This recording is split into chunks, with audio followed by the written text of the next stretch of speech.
Hello everyone, this is John Mark Johnson Jr. again, host of Relationship and Truth, and today I wanted to talk to you guys a little bit more about New Testament textual criticism, and particularly what has been going on with the ECM project and the coherence-based genealogical method. Now, a while back I made a short video where I kind of ranted about the ECM project and some of the concerns that I have with it, and I said, hey, I got the new book on the topic, the layman level book on the topic, and if I read some things in there that go against some of my presuppositions of what's going on with it, then I might come back and change things, but we'll see what happens. Well, I have been reading through it, and it turns out that some of my concerns were not quite as justified as I thought they were originally going into it, and one of those is that the coherence-based genealogical method that ECM is utilizing is, of course, one of the many tools of textual criticism available to them. They still make final decisions in the end and that kind of thing. And so there is still a decent amount of human input, and I was definitely concerned about that to begin with. However, after reading more on the topic, my concerns about what ECM is doing in using the coherence-based genealogical method have only grown. And I don't really have time, and you guys don't really have time to go into every single detail. So I will simply point out a case where they pick an example from which the intended results very clearly does not follow. Okay, and this would be in the third chapter of this little book on the coherence-based genealogical method that is put out by Wasserman and Gurry, just in case you're wondering who the authors are. And what is the title here, just so that we can have everything there. A New Approach to Textual Criticism, an Introduction to the Coherence-Based Genealogical Method by Tommy Wasserman and Peter J. Gurry. Okay, so that is the book in case you're wondering. But anyways, I still haven't read through all of it. I'm doing other things, and of course the Greek course on top of that and those kinds of things, so I haven't really got through all of it. But when I was in chapter 3 reading through what they call the Pre-Genealogical Coherence portion of CBGM, I just kind of had to sit back and laugh a little bit, because the assumptions that went into that particular part that they call pre-genealogical coherence are just fundamentally flawed. And as someone who has taught college-level statistics courses before it, at a basic college level, I'm not saying I was ever a doctorate or anything like that. But I did teach college-level courses in statistics, and the folks who put together the coherence-based genealogical method made the same fundamental mistake that a lot of my beginning statistics students would make, and also a lot of my friends in other certain areas would make as well. And what is that mistake? It's a very, very simple mistake. It is that similarity equates to relatedness. It's a very, very, very common error. And it's an error that it just simply doesn't follow. Just because two things are similar, mathematically speaking, it does not follow whatsoever that they are related to each other. That one necessarily derived from the other in any way, shape, or form. For example, you might have a mountaintop that has 5 peaks on one place in the world, and another mountain top that in another place has 5 peaks as well. One could be in Asia, one could be in Africa. Does that mean that because they have a same numerological sameness that they're related to each other? No, that would be absolutely absurd. Okay. Sameness does not equate to relatedness. It's a very common error that a lot of people make, very easy to fall into, but it is not actually mathematically valid. One area that extremely annoys me where people make this error is with regard to evolution. People who know me and have paid close attention to my stuff know that I am definitely not an evolutionist. I'm fully a Reformed Christian, and that believes that I believe the creation story is laid out in the Bible in the time frame that the Bible lays out. So, yes, I am what a lot of people would call a young earth creationist, and very much so proud of it. Not necessarily proud for the sake of being proud, but I am happy about the fact that I actually believe what the Bible says rather than what man says. And it's not for no reason that I don't always believe what man says, and hardly ever do, actually. Part of the problem is that they make a lot of the same fundamental mistakes that a lot of my beginning statistics students would make. And that is they think that sameness equates to relatedness. In the case of evolution, they'll say, if they have this much of the genetic code that is the same, then these particular organisms are more related than animals that don't. So, for example, they say, humans and rats have more DNA in common than humans and bananas, which on a basic level would be true as far as the particular sequencing.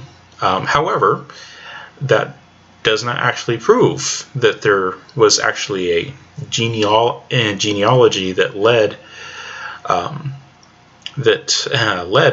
from rats to humans, or from a pre-rat ancestor to a pre-human ancestor. One does not follow from the other. And because of that, I'm not exactly convinced, I'm not at all convinced when my evolutionist friends say, well, look at how similar the DNA is. Well, there's a million reasons why the DNA could be similar. It could be because they have particular bodily functions that are similar and therefore require a similar genetic code. And then there also could be levels of complexity in the genetic code that you're not looking at that would actually lead to dissimilarity. Because it actually turns out with genetics that there's this idea of metagenetics, things that go beyond just the sequence chain, but actually how the different parts interact with each other. That tends to be exceptionally more complex than just the base pair sequencing. But lots and lots and lots of fallacies there. And the most basic one is that similarity equals relatedness. It is a false assumption on its face, falls flat on its face. And CBGM makes that error. And especially in pre-genealogical coherence in that particular part of the model. And the particular part of the model that caught my eye is when they start talking about a variant that occurs in Mark 1:1. In Mark 1:1, there are some manuscripts that say specifically that Jesus Christ is the Son of God.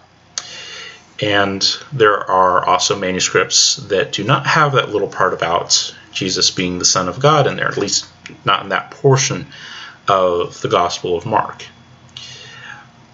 Okay. And is that necessarily theologically significant? Not for the Bible as a whole. There's plenty of places in the New Testament that talk about Jesus being the Son of God without Mark 1:1 being one of them. It doesn't change any core doctrine or theology in that sense, but it does of course, change what that particular reading at that particular spot would be and what would be taught at that one particular spot. So it is significant in that regard. So the question is, which reading is right? Is it the reading that has the Son of God, or is it the reading that doesn't have the Son of God? The earliest manuscripts that we have, there is a papyri manuscript that goes back to the 3rd century, as far as we know, that does not have it, and then also a reading from the 4th century that does not have the Son of God part. Readings from the 4th century and later do have the Son of God. So, taking it just on the basis of where the reading shows up in history, which reading shows up first in history, the safe bet would be that Mark 1:1 did not originally contain the phrase Son of God. That was something that was added later. And there have been many textual scholars who have argued that on the basis of that external evidence. This is the one that shows up first, therefore it's most likely to be the one that is correct. Folks doing CBGM, however, the coherence-based genealogical method, CBGM,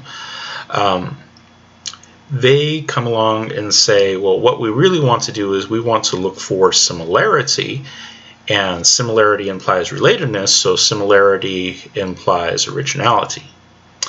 And like I said, that is a false assumption. One does not follow from the other. And so what I'm going to do is I'm going to provide you guys with an example where we will use their method, and it gets more nuanced than just simple similarity. There's more to the pre-genealogical coherence part of the method than just basic similarity, but we're going to go through and we're going to play by their rules, as it were, and we're going to show that that does not guarantee you that you're going to arrive at the original reading. And we're going to compare that to the results that they got when they looked at Mark 1:1, and they're trying to argue the opposite of what a lot of early textual critics like myself, we would go for earliest and best. The earliest manuscripts, and of those earliest manuscripts, what do the best ones have to say?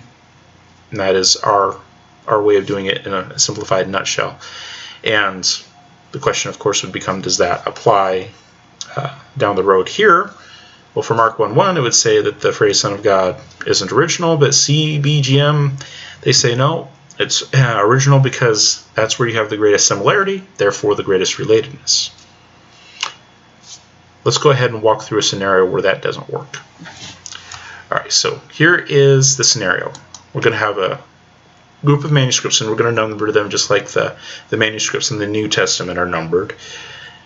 And they're given numerological designations. We'll do the same thing here for convenience. So let's say we start with the first manuscript. This will be the original.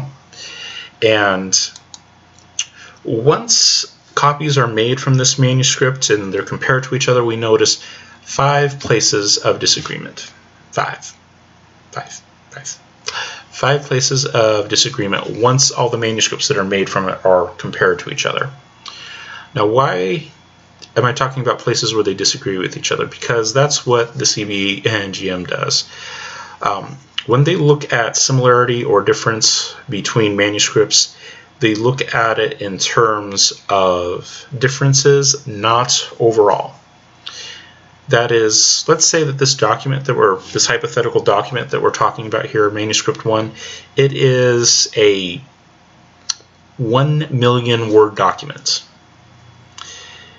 Okay, and let's say that these 5 differences, that we're talking about here, that once it gets copied on down the line, it could be 5 words where they differ with each other, the different manuscripts do. It could be 5 sentences that differ with each other. It could be 5 paragraphs. It could be 5 whole chapters. And CBGM will count them all the same, which is something that just absolutely annoys me about CBGM, is that the way that they measure similarity and difference is not by the actual size of the similarity and difference. It is by the number of places where it occurs. So they don't care if it's a word or if it's an entire chapter that's different. It counts as one difference. Size doesn't matter for them.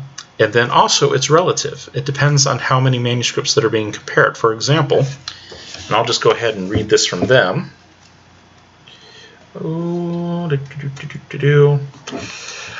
After talking about the fact that in CBGM they only list differences, they say this seemingly obvious fact, this is on page 41 by the way, top of the page, first proper paragraph.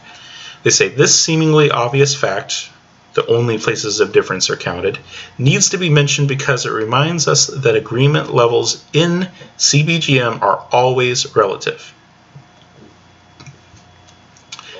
Okay, when you compare 2 data points, they might not actually compare the same from one task to another. It depends on what else you're looking at with those data points. The presence of a 3rd data point can change the 2 data points that you're originally looking at.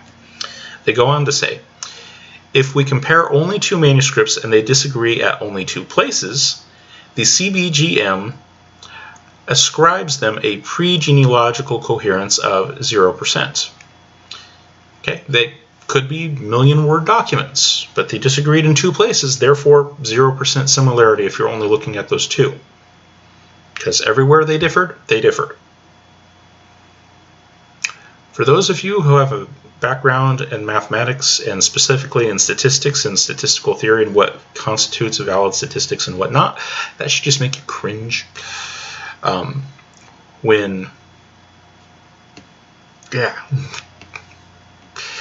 Yeah. If a third witness is added that disagrees with the previous two at 98 new places, and there might only be one word differences, and the previous two places that disagreed could be entire chapter differences. If a third witness is added that disagrees with the previous two at 98 new places, the pre-genealogical coherence of the first two jumps to 98%, 98 out of 100 places of comparison. So even in their own words, they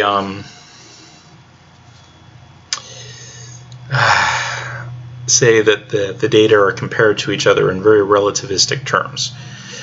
How similar the data is or isn't depends on just how much data that you're looking at. There are no absolute reference points. Okay, I mean, even statistical surveys that people take, on a scale of 5, how would you rate your pain? And one patient says 5, the other patient says 4. At least the comparison between those will always be a 5 to 4 ratio, or 4 to 5 ratio, depending on what perspective you're looking at it from. Even though it's still a very subjective standard, at least the data, once you've compiled it, the relative proportions aren't going to change. With CBGM, however, it can change depending on how many manuscripts you decide to look at a time. Just makes my skin crawl. That's a problem. But anyways, this manuscript eventually is going to have 5 differences once it gets copied out. So the original manuscript, we're going to call it manuscript 1, it gets copied. And let's say that it gets copied by 3 different scribes. The first scribe, he starts reading the text and he is really excited about this. And he wants everyone to know, and he also wants them to understand what's going on in the text with clarity. And as he's first reading the text, he notices something in the text that doesn't make a whole lot of sense, and he doesn't think that the average person would understand it. So he puts into the text itself a note explaining what this is about. He is trying to make things really clear for his reader, so that's what he does. Okay, so the first part of his manuscript, there's going to be a difference right at the beginning. We're going to call that A prime. It's the original reading with his addition to it. It's been changed. So this isn't original. It's a change that he made. But the rest of the manuscript he leaves just as it is. He wants to get across the original message, but there's this one part at the start that he felt needed to be clarified. Now, the second scribe doesn't really have any major impetus to go ahead and clarify anything in the text. They're just kind of bebopping along. The first part of the manuscript goes great, but kind of towards the middle, they make a couple of mistakes. They don't necessarily add in full sentences, but they switch a preposition here for another preposition that they're more used to. It just kind of comes out that way. Another place they can change out a conjunction for a conjunction that they're more used to, and they don't really even do it without thinking. It's just, you read it over here, get it in your mind, you try to copy it out over here, and you're going to write it out how you think it much more often than how it was actually said. If you don't use a particular set of prepositions or a particular set of conjunctions, it's not going to come across that way. So in the middle, he's not being quite as careful as he could be, kind of does things how he's used to, makes a mistake on a couple of words in the middle. But the rest of the manuscript goes fine, and at the beginning it was just fine too. Third scribe comes along, copies the same manuscript, and does really good at the beginning and even at the middle, but in the end starts getting tired. And when you start getting tired, you start seeing things, especially if you're really tired. And if this is a 1,000,000-word manuscript that you're copying out, you're going to be really tired by the end of it. I can guarantee you everything's going to start running together. It's going to be a blur, and gets to the end and completely misses it. It's, reads one word here and thinks it's one thing where it really isn't. Sometimes it's because words are spelt very similarly. For example, the words for what essentially translates to gentle and little children are very similar in Greek. And there's a fairly famous variant in Paul's writings that has to do with it, and it's the difference between napioi and apioi. And very, very, very similar words. They sound the same, spelt nearly identically, except for one word difference. Napioi and apioi. And you can read it, and especially if you're reading it real fast, you're real tired, transfer it over, you're going to get the wrong word in there. And so this scribe comes to the end of the document and messes up on a couple words like that. Doesn't necessarily replace them with words that they're used to, like prepositions and conjunctions and that, but just misses what the word was. Thought it was one word and copied it across that way, and it just didn't notice that it was the wrong word. And that kind of thing happens. Alright, so now we've introduced 5 different variants total. The later variants that the second and third scribe made really aren't all that significant, in that, it's difference of conjunction, and there's, some mistakes of thinking that one word was another word, and most of the time those are going to get caught pretty decently, and they don't usually greatly affect meaning, otherwise those kinds of mistakes wouldn't be made in the first place. So not as big of an issue. The one that's going to concern us a lot more is whether this explanatory notes is actually a part of the original material or not. Okay, that one's definitely going to be a more significant variance as far as actual meaning and impact and those kinds of things. Is this supposed to be a part of the text or not? Well, odds are we're not going to have the original in any ancient manuscript. That's why we call them ancient manuscripts. They're really, really, really old, from a long, long time ago, and most of the early manuscripts are going to turn to dust by then. So we're not going to have the original, and we're usually not going to have the generation that comes right after the original either. So it's usually going to be more removed from that. So let's go and take it another level of copying past this. But also let's take into account something that does happen once you start getting a manuscript in circulation. If you have a manuscript that's in well, not a manuscript, but a text in circulation and different forms of the text in circulation, what's going to happen is that one of those forms is going to become the most popular. Okay. One is going to become more popular over the others.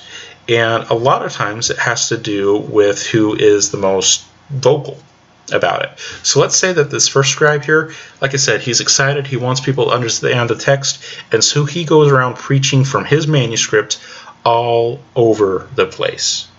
Okay, he is the guy at church who always wants to do the Bible reading,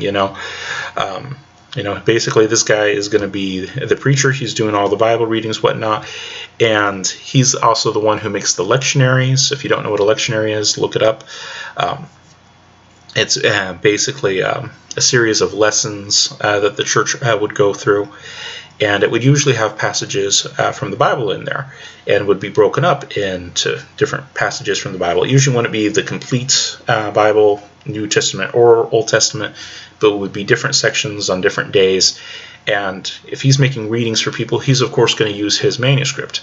And so he's actively teaching this thing all the time. He's putting it into the lessons that people are going to be reading. I mean, he just gets it out there to everyone. So everyone in the region is very familiar with this reading because this guy will not shut up about it. And frankly, they've come to memorize it this way. This is the reading that they are used to hearing. So it comes time for the next generation to take over.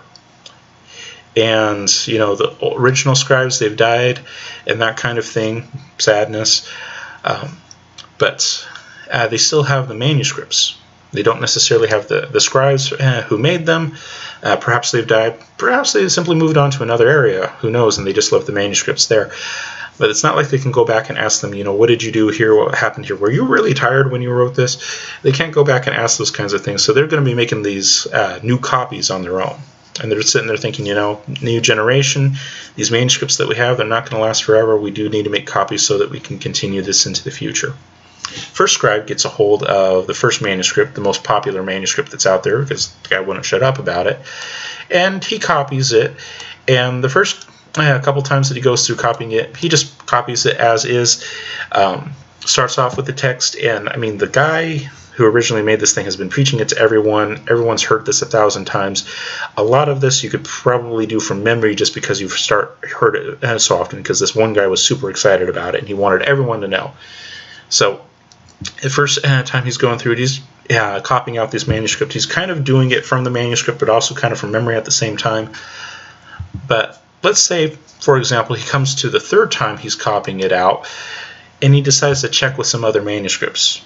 Now, it might have been at different times. You know, the first couple times that he copied the manuscript were pretty early on in his life.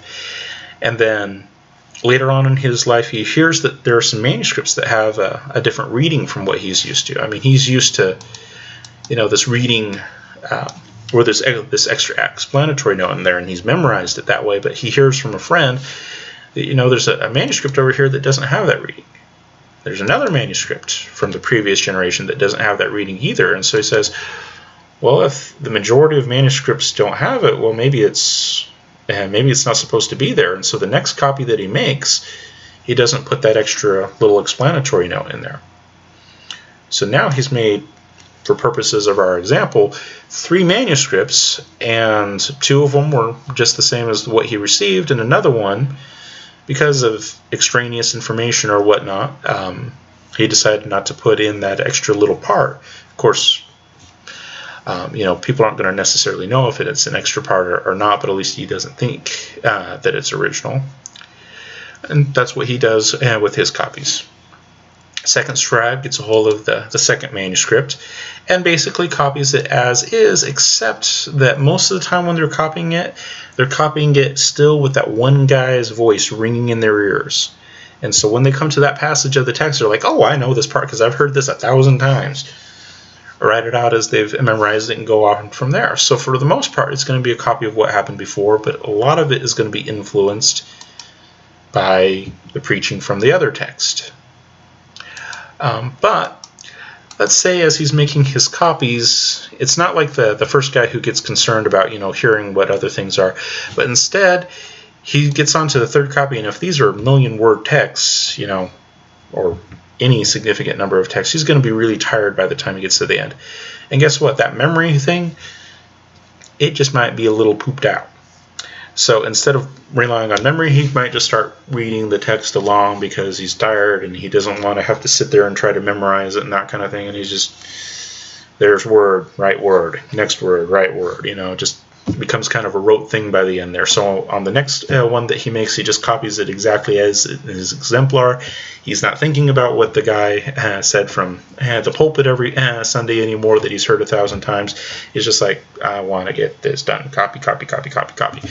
You know, and it happens. And the same thing with the third scribe.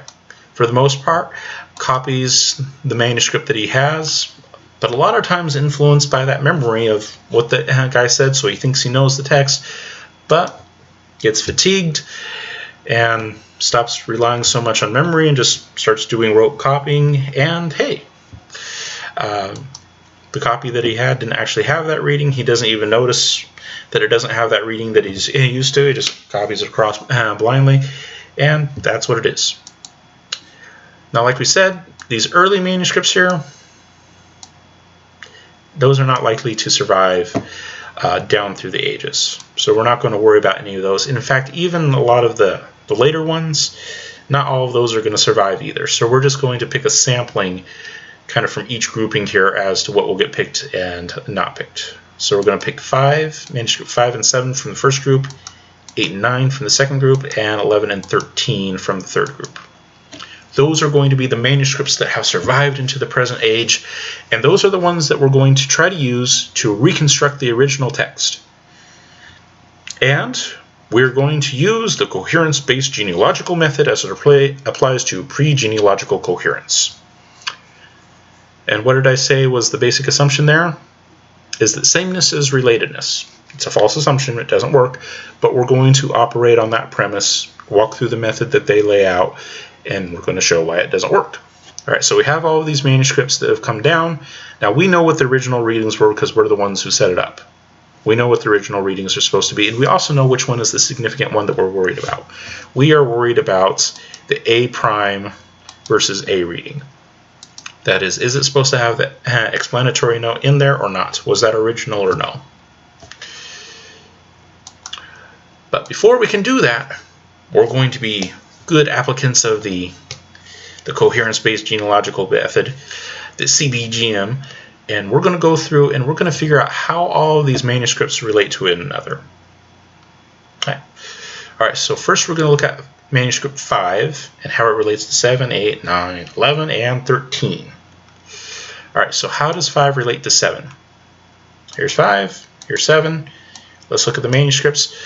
Out of all these different places that differ, between those two manuscripts, they agree with each other 4 out of 5 times.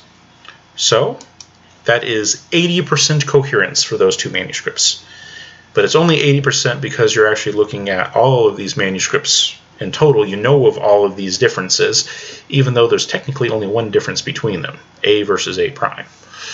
If we were only looking at these two manuscripts, it would be 0% coherence. But because we're looking at more than one, we get to say 80%. So it changes depending on how many you have, which bugs me. All right, and then how does 5 relate to 8? Here's 5, here's 8. They agree on the A prime. They agree on the D and the E. So 3 out of 5 times, that's 60%. And we go through and we do that for the rest of them, for how it relates to 9, 11, and 13, and we get 60%, 60%, 40%, and then we go through and we rank them. Now, one thing that also bugs me about CBGM is that when they rank them, they start their ranking with 1 for closest relationship, 2, 3, 4 on out. If you want to do a ranking that actually applies to different data sets, to different data set sizes, you actually need to start with 0. For example, let's consider a case where you have 1,000 data points in a sample, and you start with 1. 1 out of 1,000 different data points. This is 1 out of 1,000. That's its ranking. 1 out of 1,000 is 0.1% of your way through the data. Let's compare that, though, to a much smaller data set. Let's say you only have 10 items in your data set. 1 out of 10 is 10%, but it's actually still the same rank, isn't it? Both of them are the leading position. To make it so that it actually corresponds properly, you need to start with 0. 0 out of 1,000 and 0 out of 10 are much more comparable numbers. And so if you want something that's going to be more comparable, it's not going to be perfectly comparable, but more comparable, you actually need to start with 0, and you also need to keep in mind how much data total you have. Saying that this is rank 354 sounds like it's really far out there, unless you know that that's out of 1 million. Being ranked 354 out of 1 million, you're still at the upper crust of the data set at that point. It's not a significant difference. But it sounds really cool if you leave it as the base number and you don't actually compare it. So what we're going to do is we're going to start with 0, and we're actually going to figure out what the highest rank is as well, so that we can keep track of it when we do comparisons later on, which CBGM doesn't do. But since we're using a small data set and comparing to theirs, we have to do it so that it's actually comparable. They don't do the same, which is unfortunate, but we want it to actually be a comparable data set, so we're going to have to do that. And then we go through and rank it. So the greatest level of coherence is 80%, so that's going to be the beginning rank, rank 0. And then we have 3 data points that are all at 60, so they're going to be the same rank, but it's obviously going to be the rank that's after the 0, after the 80%, smaller than that. So after 0, you get 1. All 3 of them will have a 1. 40% is even smaller than that, so it's the next rank after 1. It's 2. For this particular manuscript, the maximal rank out you have from it is 2. Okay. So you do what you did here with manuscript 5, comparing it to all the others. You do it with all the other manuscripts. I won't walk through all of that. It's the same basic principle, though. And that gives you the base data that you need to work with for doing the coherence-based genealogical method. Now, at this point, we should already be really suspicious of the data, though. Because I've gone ahead and I've figured out the average percentage of coherence for each manuscript.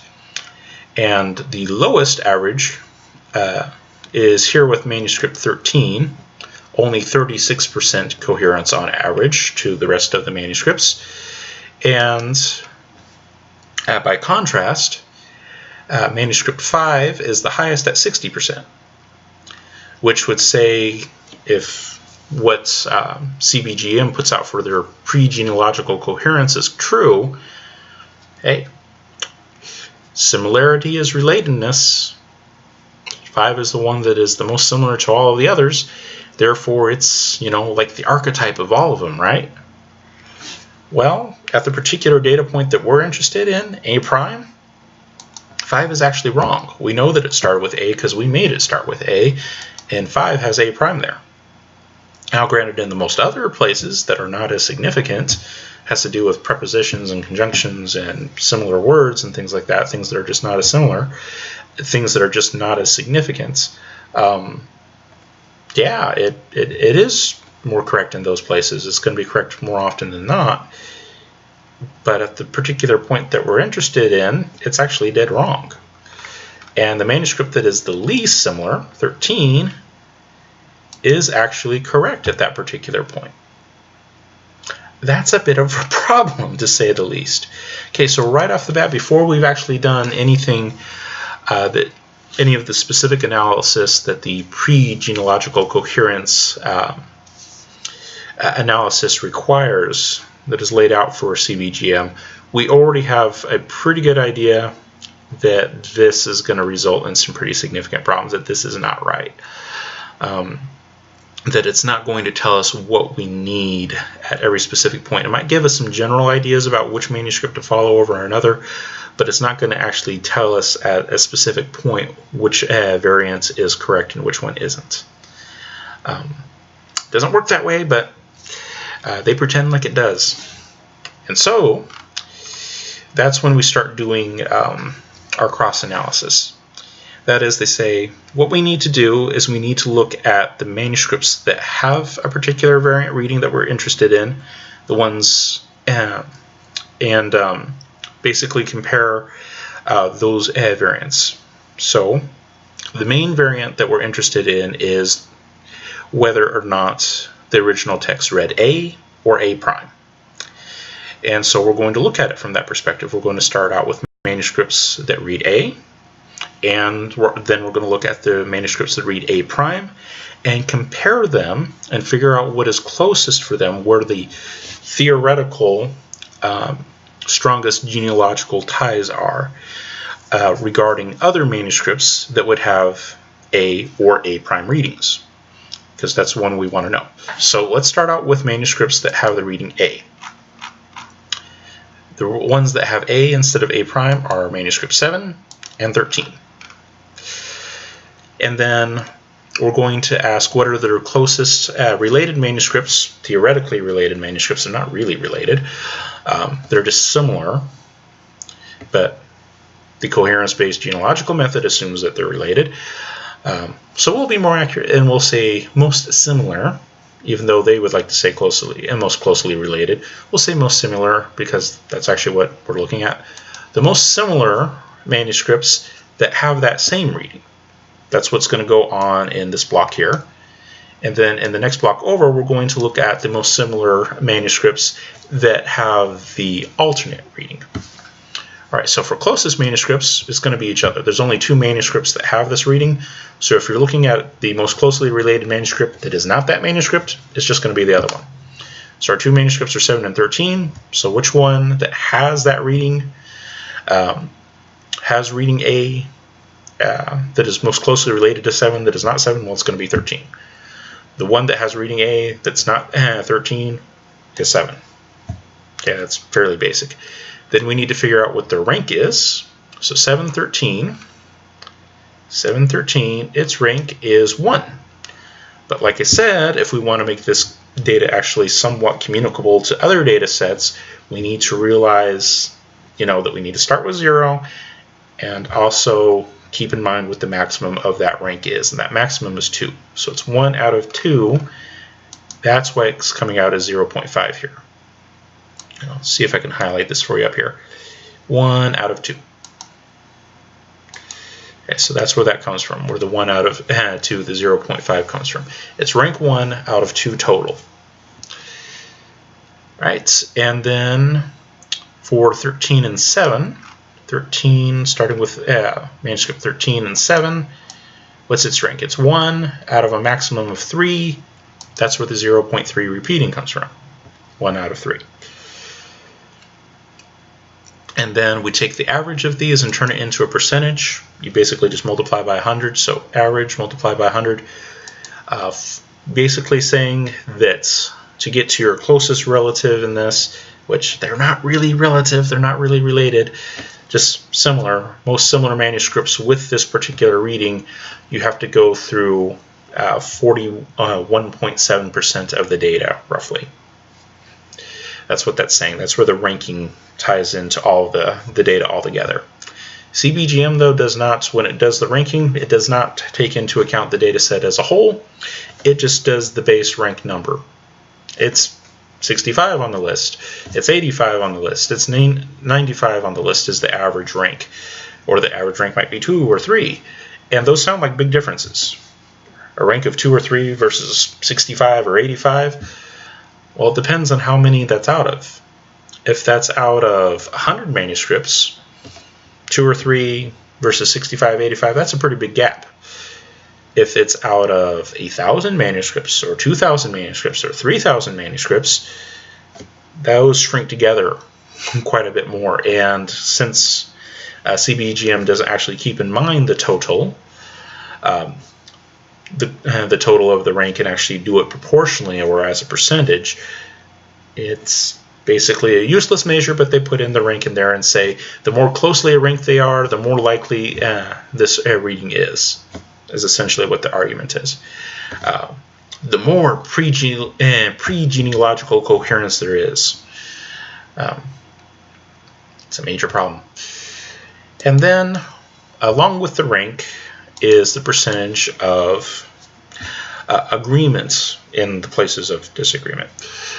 But how strongly do they cohere? So 7 to 13, 7 to 13 agree in 60% of places, 13 to 7 agree in 60% of places, and of course it's only the same two manuscripts that are being compared to each other. We'd expect the percentage of sameness to be the same either way, but you can go ahead and you can look it up. Alright, so percentile rank, 41.7%, and then percentage of coherence is 60%. And then you do the same thing for the closest manuscript that has the A prime reading. So for 7 readings, manuscripts that would have A prime in them would be something that's not 7 or 13, right? So you look for 7 here. We find something that is not 7 or 13. Well, 7 is itself, so it's not going to show up here. But definitely not the 13. So it's going to be one of these ones. And we want the one that is going to be the closest. Well, the closest here is 80, and that's with 5. So 75, 80, rank of 0. So the rank is 0, and that 0 was out of 2. So 0 out of 2, right there.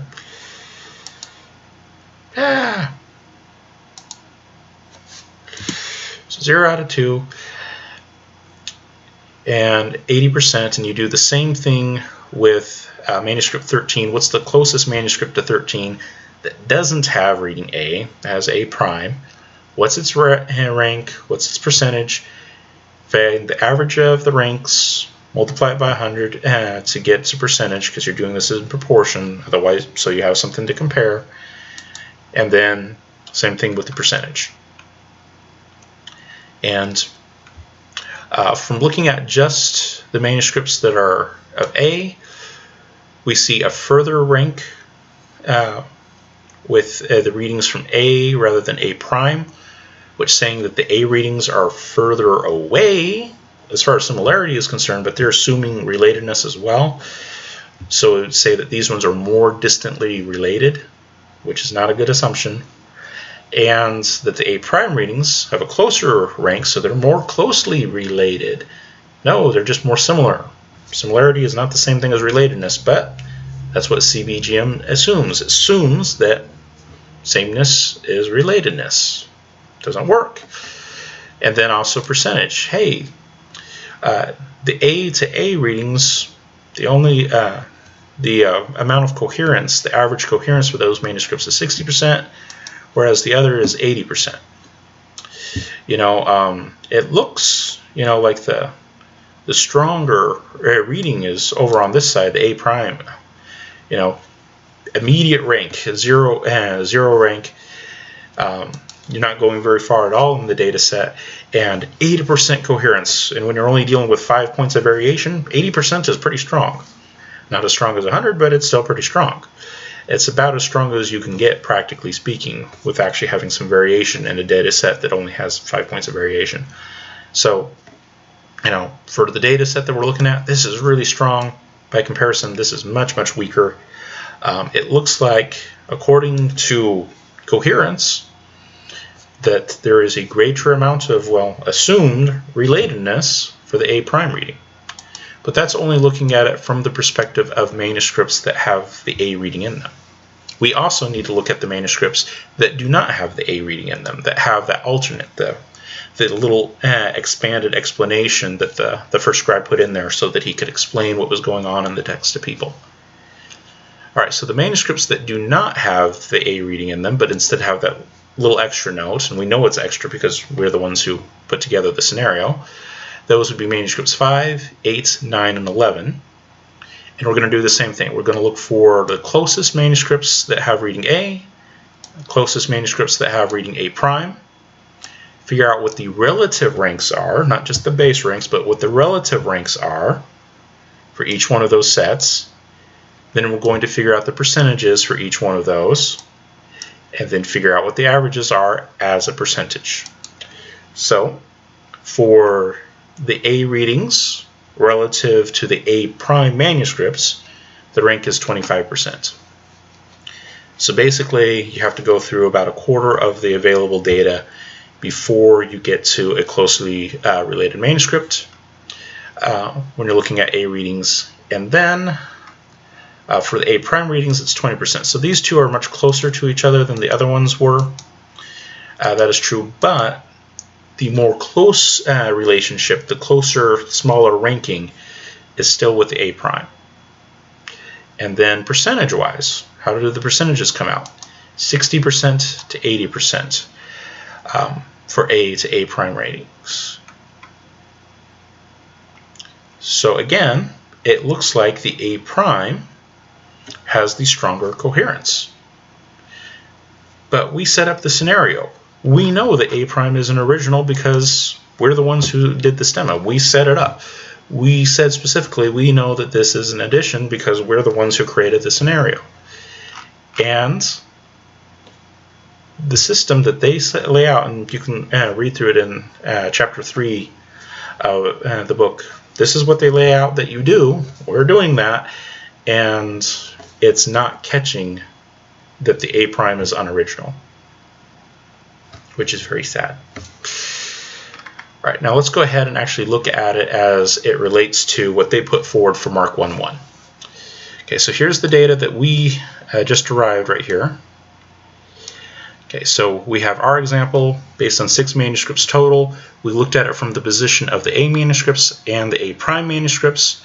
We figured out the percentile rank for each scenario, percentile coherence, and we did it relative to the A variant and the A prime variant. When we figure out the averages for those, A 33.3% rank, so basically on average you have to get through a third of the data to get to it, and the coherence for them is not as strong, it's just 60%, whereas the A prime reading, 10% for the rank, so you only have to go through 10% of the data, and with a data set that this is this small, that's pretty significant. And the average coherence is much higher, it's 80%. So what does that say? Well, it's saying that you're much closer if you go much closer in data if you go with A prime, and you have a higher coherence to everything else if you go with A prime. So according to the method that they lay out in the book, A prime would be the preferred reading according to the pre-genealogical coherence. And in fact, it's about 22.9% better with regard to rank, just as far as base percentage, not relative percentage, but just this about 22.9 percentage points better with regard to rank, and exactly 20 percentage points better with regard to base coherence.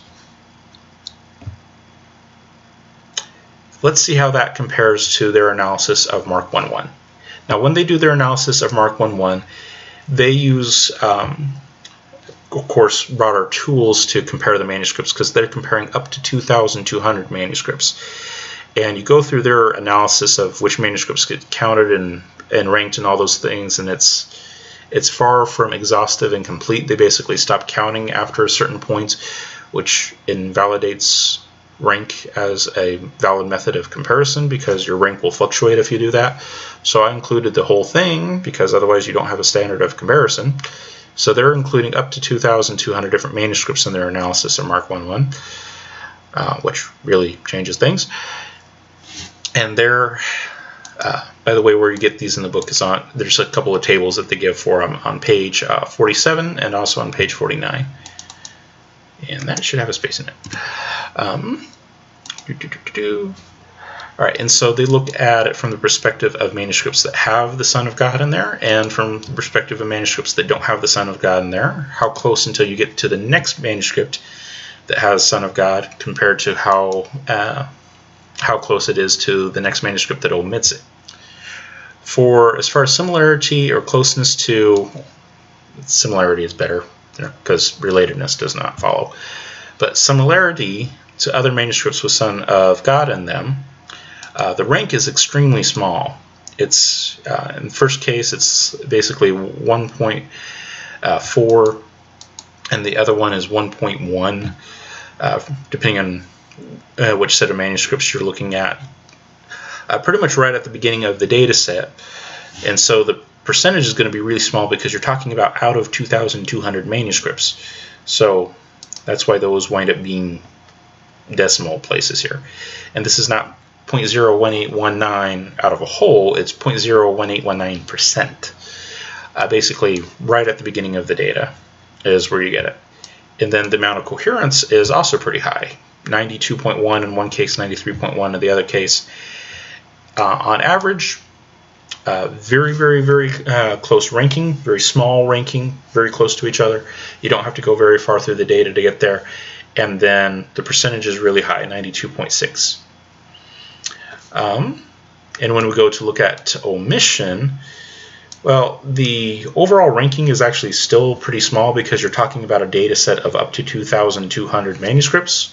So you're still talking about just the upper crust of the data. You're still not going very far through the data at all. Now they put it in terms of the book of 50 and well, actually more like almost 60, a rank of almost 60 and a rank of almost 85 compared to one, which makes it sound like it's this huge comparison. But you have to remember out of what data size. It's out of up to 2,200 manuscripts. And so, yes, comparatively speaking, 3.8 is much bigger than 0.01819, but not out of the whole, not out of 100%. And that's what these are out of 100%. So it's still not more than 4% through the data.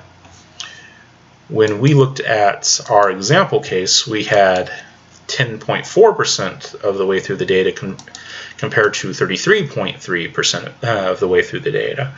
As far as actual traveling through the data, this difference was bigger. Now, proportionally, it's a little bit different story, but as far as going through the data, the A reading, which we know was the original, is actually further away than the A prime reading, considerably further away than the A prime reading. And then with regard to the omission and the coherence, 73.1, 72.6, average of 72.9. And so what they say in the book is, hey, really close rank, really high percentage, not as close a rank, much lower percentage. This is the one that's got it. It's going to be the correct one. This is a strong argument for the inclusion of the phrase Son of God in Mark 1:1. Well, if we use that same logic of low rank percentile and high coherence percentage to the example case that we just created, this one has the lower rank higher percentage, this should be the one that's right, correct? Is A prime the original reading? No, it's not. Okay. It doesn't work in this example. We can walk through this example and say, hey, this is a plausible data set that your method does not account for, therefore it's invalid. But no, they go ahead and they say, hey, we have a low rank, high percentage, it's true. And their comparison of their percentages and ranks is actually less comparable than the one that I created for this example here. That is the difference between this average coherence of having the Son of God in Mark 1:1 versus not having it in Son of Mark 1:1 is a difference of 19.8 raw percentage points. In my example, for A versus A prime, the difference was 20 percentage points. Pretty close, but still technically bigger.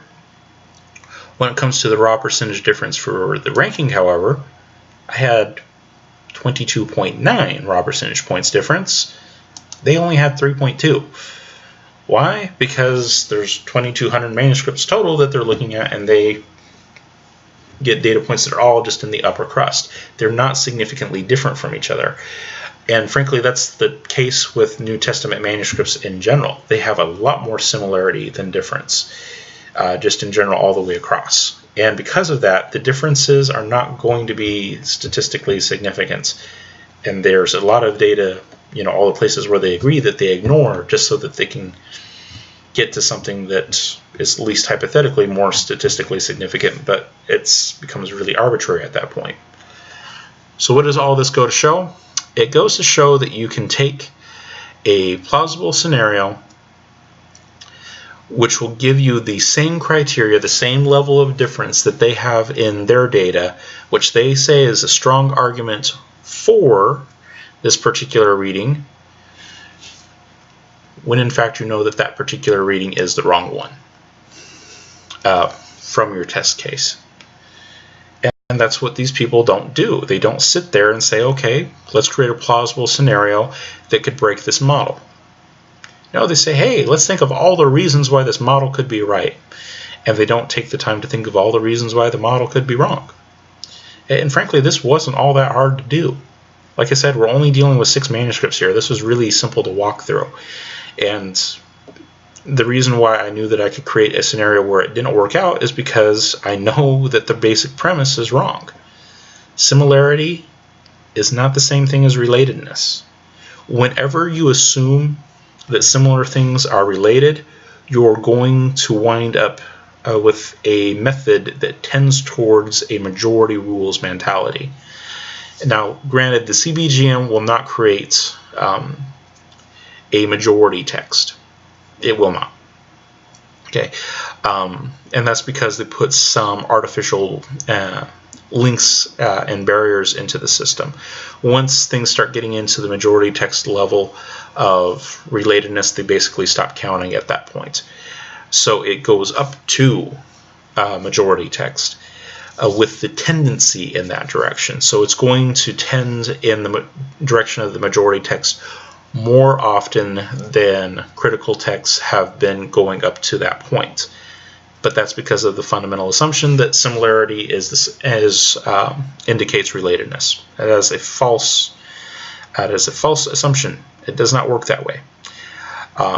What they wound up creating is a system that tends towards the majority. And so all that I had to do is create a reading that would wind up showing up in the majority of eventual manuscripts that was wrong, and it breaks the model. And as long as that is a possibility, and a legitimate possibility that you could actually have that series of circumstances of something being copied in that way and reinforced in that way, so forth, as long as that is a legitimate possibility, this model remains completely unfounded. So, do I agree with CBGM concerning Mark 1:1 that Mark 1:1 should read Son of God?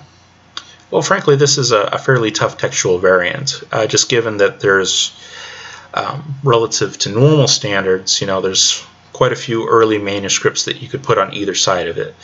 However, the earliest manuscript that we have does not have the Son of God in there, and we know similar phrases that were expanded later on, which would indicate that this is also an expansion. So along with Philip Comfort and folks like that, I would say it's probably an expansion.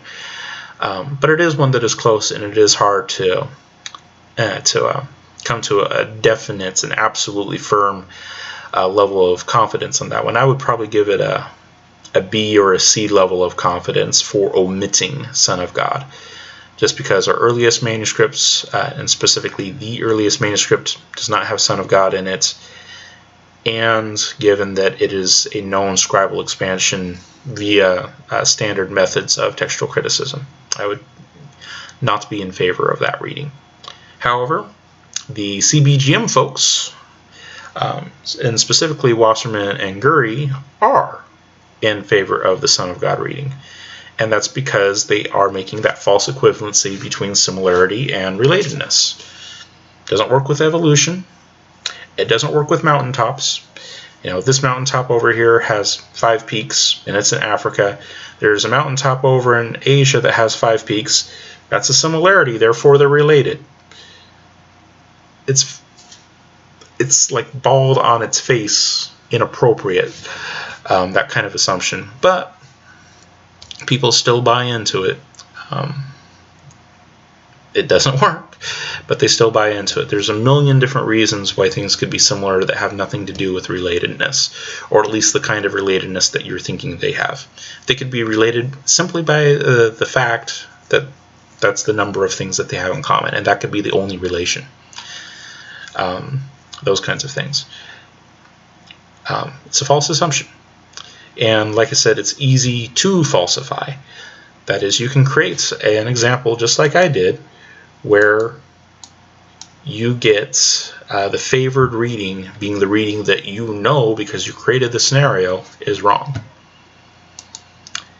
And evidently the folks who created CBGM did not think this through, or they did not think that the scenario was sufficiently likely. And I don't really know how you rule out a scenario as being sufficiently likely without actually having been there and encountered those situations. And especially given that the vast majority of textual critics have said that this is sufficiently likely, that we need to be aware that a majority reading can be a wrong reading. Similarity is not the same thing as relatedness, so on and so forth. But CBGM, they don't do that. It really is basically a bunch of textual critics getting really excited and just coming up with standards at random. This is not solid statistics, that's for sure. There's many things about the method so far, and I'm not talking about just what I have gone through here, but just reading through the book that they have, that do not adhere to solid statistical principles. It's utterly useless that way. Is there some interesting data that we can get from CBGM, and things that we should look at there, and some worthwhile measures? Yeah. The more collation that we do of the biblical manuscripts, and the more that we understand about where the similarities and differences lie, the better. But we're still a long way off from coming to a complete collation of all manuscripts to each other. We're nowhere close to that, which is what would actually be really useful, but we're still really nowhere close to that. So it's still kind of a useless measure on that regard. And with the way that they actually put together the particular standards and the way that particular things are done, it just doesn't work out. You can do the exact things that they did with a test case where you know what the tendency is and where things are, and it won't account for them. And a method that does not account for a plausible situation is an absolutely useless method, and one where data points are relative to each other rather than have an absolute relationship to each other are not very useful either. And also a ranking system that does not account for the data set size and those kinds of things is not very useful either, and that's a major problem that they made, and actually had to change the data coming over to it. Said, okay, this is the rank they have, but out of how much, and where should they have started the data points so that you can actually compare them to each other, so on and so forth. These are concerns that obviously they completely missed. Did not even enter their mind. They were not thinking about it at all. And because of that, they came up with something that was extremely unreliable.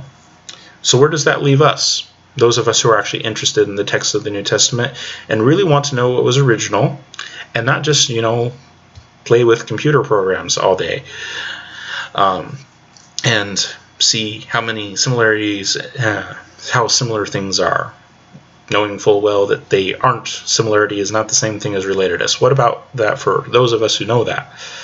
Where does that leave us?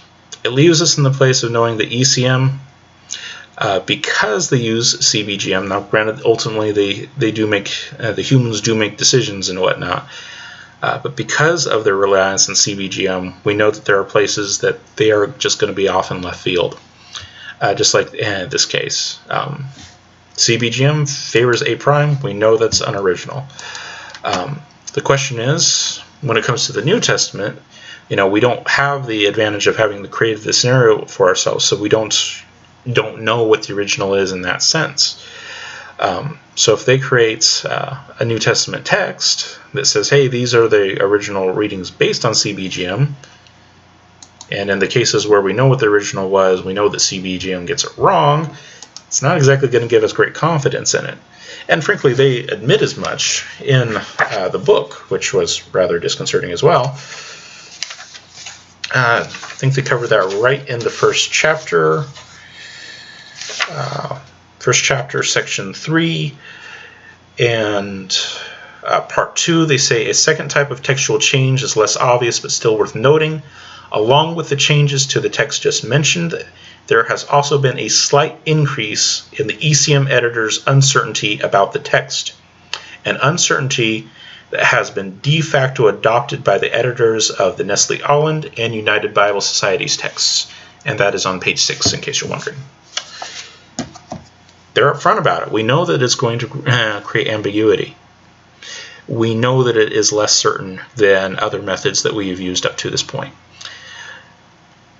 At which point you just sit there and you stare at them and go, what is wrong with you? You know it's less certain, and I don't know if they actually would think to do it, but I can create plausible scenarios where it obviously doesn't work.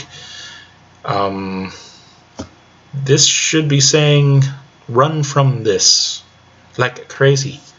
Okay, if you guys have a UBS 4 text or a Nestle-Aland 27 text, you're going to be in a far better place to have certainty regarding the New Testament text than anything that's been based on recent ECM projects. So UBS 4 over the UBS 5, even though the UBS 5 is more recent, has the ECM stuff in there. We know that part of their logic is not so sound. Yeah, it's not so good. This is one of the few cases where you're actually going to be better off with older versions of the text critical works than with the later ones, which just boggles my mind. And like I said, this wasn't hard to do, to come up with a plausible scenario where it obviously didn't work right. It didn't take that much to put it together. I went through literally only 2 scenarios to get to this. I created my first scenario, ran through it, and it indicated that, yeah, there were some problems with it. It just wasn't as strong. Went back and tweaked it just a little bit, and this is what came out of it. The percentage of difference in rank, far higher in my example, but it's obviously the wrong variance because that's not the one it started with, because we started it. The percentage of difference is roughly the same, but still technically higher, but still leads you to the wrong variant.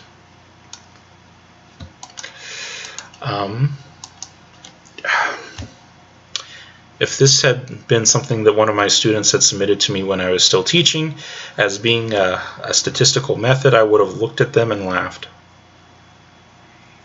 You can't be serious. You cannot have actually taken my course on statistics and think that this is actually going to be a meaningful statistic.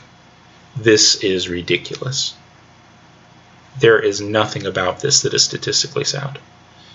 If it's this easy to disprove just by looking at it and saying, oh, well, they make this assumption, I know it's a bad assumption, let me play into it, I know that this is an assumption that leads to favoring the majority, I'll create a wrong reading that is in the majority, it doesn't work.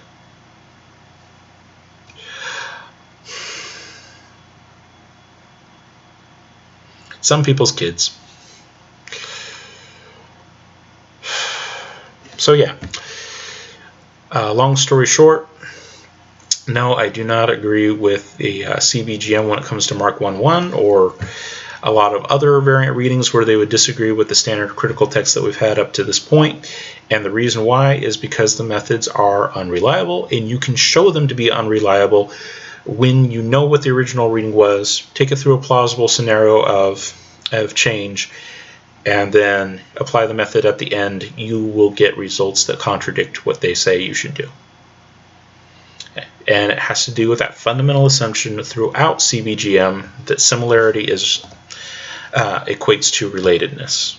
It does not. It's the same problem that a lot of my evolutionist friends make. You know, they have X amount of DNA that's the same, therefore they're more related to each other. No, it just means they have more DNA that's the same. Yeah.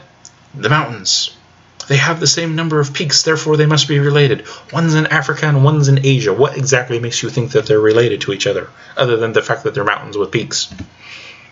Seriously, people. But no, this is what gets passed off as scholarship these days. Okay, I could do something better than this when I was in high school. I didn't have to go to college to realize that this is a mistake and that this is a problem. If it's obvious to me, why didn't these people pick it up? Why didn't they see that there are scenarios where it obviously does not work? Because they want something new and fun to do. Because all the standard methods are boring. That have been very well tried and very well tested multiple times. You don't get published if you do the same old, same old. And you don't get published if you're just simply compiling data either. Because that's boring. No, it needs to be new and innovative. It needs to change things. Okay, that is something I hate about modern scholarship. People get paid to be different. They don't get paid to think. Alright, so for all of my YouTube friends out there, here's the bottom line.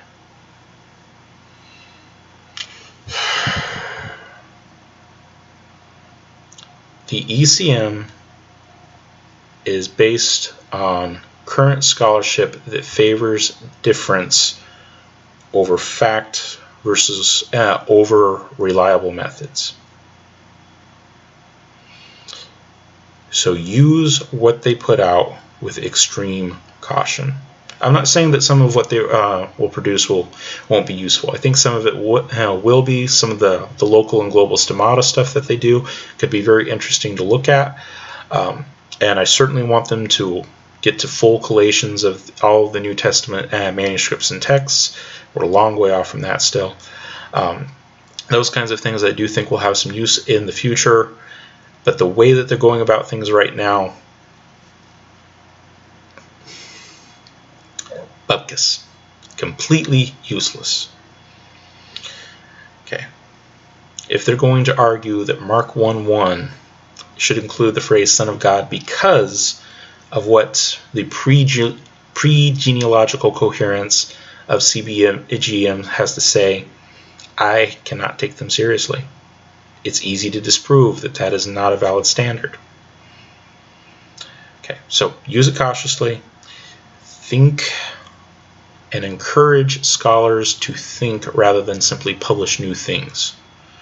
Okay, and get some people over there who actually know something about statistics and actually check and see if these are actually valid statistical models, and people who don't succumb to really basic errors like thinking that similarity is relatedness. A bunch of evolutionists. Alright, I ranted long enough. Thank you very much for your time and attention. For those of you who are in Christ, go with God and be blessed. For those of you who are not, I pray that you would come to an understanding of the true Christ of history, the only genuine Savior of mankind. Amen.